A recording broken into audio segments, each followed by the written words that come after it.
Assalamualaikum warahmatullahi wabarakatuh.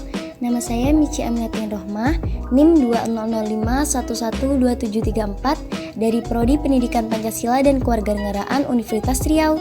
Di sini saya akan menjelaskan materi mengenai sistem hukum dan peradilan di Indonesia. Yang pertama yaitu sistem hukum di Indonesia. Hukum itu merupakan aturan, tata tertib, dan kaidah hidup. Di dalam hukum terdapat beberapa unsur, diantaranya yang pertama, peraturan mengenai tingkah laku manusia dalam pergaulan masyarakat. Yang kedua, peraturan itu dibuat dan ditetapkan oleh badan-badan resmi yang berwajib. Yang ketiga, peraturan itu bersifat memaksa. Dan yang terakhir, sanksi terhadap pelanggaran peraturan tersebut adalah tegas. Adapun yang menjadi karakteristik dari hukum adalah yang pertama, adanya perintah dan larangan. Dan yang kedua, perintah atau larangan tersebut harus dipatuhi oleh semua orang. Tata Hukum Indonesia merupakan keseluruhan peraturan hukum yang diciptakan oleh negara dan berlaku bagi seluruh masyarakat Indonesia yang berpedoman pada Undang-Undang Dasar Negara Republik Indonesia tahun 1945.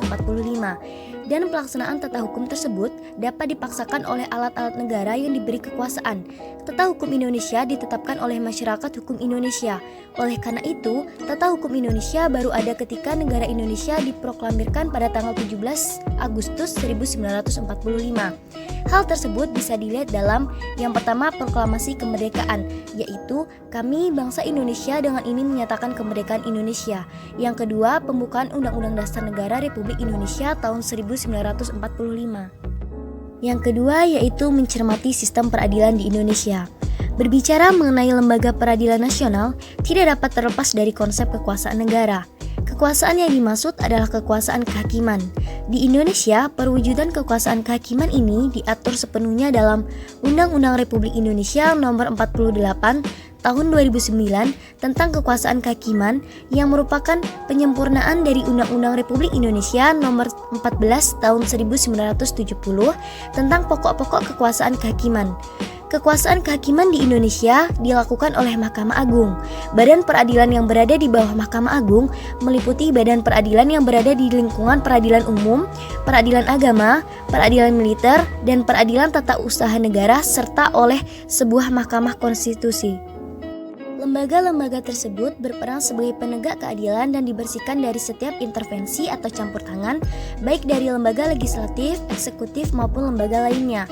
Proses peradilan dilaksanakan di sebuah tempat yang dinamakan pengadilan. Dengan demikian, terdapat perbedaan antara konsep peradilan dengan pengadilan. Peradilan menunjuk pada proses mengadili perkara sesuai dengan kategori perkara yang diselesaikan. Adapun pengadilan menunjuk pada tempat untuk mengadili perkara atau tempat untuk melaksanakan proses peradilan guna menegakkan hukum. Yang ketiga yaitu menampilkan sikap yang sesuai dengan hukum. Dalam kehidupan bermasyarakat, berbangsa, dan bernegara, kita akan dapat mengabaikan semua aturan atau hukum yang berlaku. Sebagai makhluk sosial yang selalu berinteraksi dengan lingkungan sekitarnya, kita senantiasa akan membentuk suatu komunitas bersama guna menciptakan lingkungan yang aman, tertib, dan damai. Untuk menuju hal tersebut, diperlukan suatu kebersamaan dalam hidup dengan menaati peraturan atau hukum yang tertulis maupun tidak tertulis. Ketaatan atau kepatuhan terhadap hukum yang berlaku merupakan konsep nyata dalam diri seseorang yang diwujudkan dalam perilaku yang sesuai dengan sistem hukum yang berlaku. Tingkat kepatuhan hukum yang diperlihatkan oleh seorang warga negara secara langsung menunjukkan tingkat kesadaran hukum yang dimilikinya.